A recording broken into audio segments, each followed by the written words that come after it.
مکہ کی تنگ گلیاں، تپتا ہوا صحرا اور ایک ایسا شخص جس کے نام سے لوگ کانپتے تھے۔ یہ وہ دور تھا جب اسلام کمزور تھا، مسلمان چھپ کر عبادت کرتے تھے اور ظلم طاقت سمجھا جاتا تھا۔ اسی مکہ میں ایک شخص تھا، مضبوط، سخت اور فیصلہ کن۔ نام تھا عمر بن خطاب۔ یہ وہی عمر تھا جس کی تلوار کے سائے میں لوگ بات کرتے تھے۔ یہ وہی عمر تھا جو اسلام کو مٹانے کے لیے نکلا، لیکن تاریخ نے دیکھا کہ یہی عمر ایک دن اسلام کے سب سے مضبوط دیوار بن گئی۔ حضرت عمر بن خطاب قریش کے معزز خاندان بنو عدی سے تعلق رکھتے تھے۔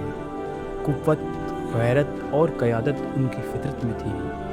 جاہلیت کے دور میں بھی وہ انصاف کو پسند کرتے تھے، لیکن اسلام کے خلاف ان کی دشمنی شدید تھی۔ جب مسلمانوں پر ظلم بڑھا، جب کمزور غلاموں کو تپتی ریت پر گھسیٹا گیا، تو عمر ان مظالم کو درست سمجھتے تھے۔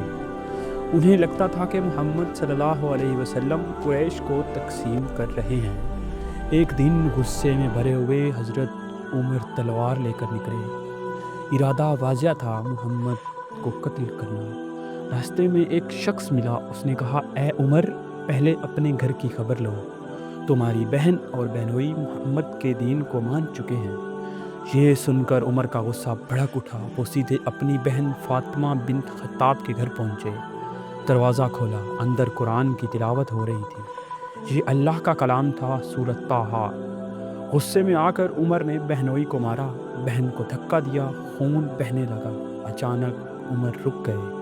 یہ خون، یہ بہن کی آنکھوں میں خوف نہیں، یقین تھا۔ انہوں نے کہا، جو پڑھ رہے تھے مجھے دکھاؤ۔ بہن نے کہا، تم ناپاک ہو، پہلے غسل کرو۔ غسل کے بعد عمر نے قرآن اٹھایا۔ الفاظ تھے جن کا ترجمہ یہ تھا، بے شک میں ہی اللہ ہوں، میرے سوا کوئی معبود نہیں، سو تم میری ہی عبادت کرو۔ یہ الفاظ دل پر نہیں، روح پر اترے۔ یہ تلوار والا عمر نہیں رہا تھا، یہ ٹوٹا ہوا عمر تھا۔ اسی وقت انہوں نے کہا، مجھے محمد کے پاس لے چلو۔ دار الارقم، دروازہ بند، اندر خوف۔ عمر دروازے پر تھے، تلوار ہاتھ میں۔ صحابہ گھبرا گئے، لیکن رسول صلی اللہ علیہ وسلم نے فرمایا، دروازہ کھولو۔ حضرت عمر اندر آئے کانپتے ہوئے اور بولے، اشہد لا الہ الا اللہ و اشہد ان محمد رسول اللہ۔ اسلام نے ایک دشمن نہیں، ایک ستون حاصل کر لیا تھا۔ حضرت عمر کے اسلام لانے کے بعد مسلمانوں نے پہلی بار کھلے عام نماز پڑھی، کعبہ کے صحن میں۔ یہی وجہ ہے کہ انہیں الفاروق کہا گیا، حق اور باطل میں فرق کرنے والا۔ ہجرت کا وقت آیا، سب چھپ کر مدینہ گئے، لیکن عمر نے اعلان کیا۔ انہوں نے کعبہ کا طواف کیا، تلوار کندھے پر رکھی اور کہا، جس کی ماں رونا چاہے، بیوی بیوہ ہونا چاہے، اولاد یتیم ہونا چاہے، وہ عمر کو مدینہ جاتے روک لے۔ کوئی سامنے نہ آیا۔ مدینہ میں حضرت عمر رسول اللہ کے سائے بن گئے، ہر جنگ میں موجود، بدر، احد، خندق، خیبر۔ ان کی رائے کئی موقع پر وحی کے مطابق ثابت ہوئی۔ پردے کا حکم، قیدیوں کا معاملہ، مقام ابراہیم۔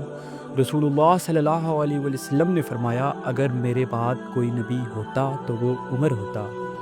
رسول صلی اللہ علیہ وسلم کے وصال کے بعد حضرت ابو بکر رضی اللہ تعالیٰ خلیفہ بنے اور عمر ان کے سب سے مضبوط مددگار۔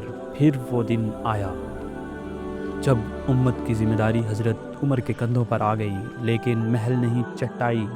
حضرت عمر راتوں کو گشت کرتے، کسی کے پیٹ میں بھوک نہ ہو۔ ایک رات ایک عورت بچوں کو بہلا رہی تھی، ہانڈی میں صرف پانی تھا۔ عمر خود آٹا لائے، خود پکایا اور کہا، عمر اس وقت تک نہیں جائے گا جب تک بچے ہنس نہ دیں۔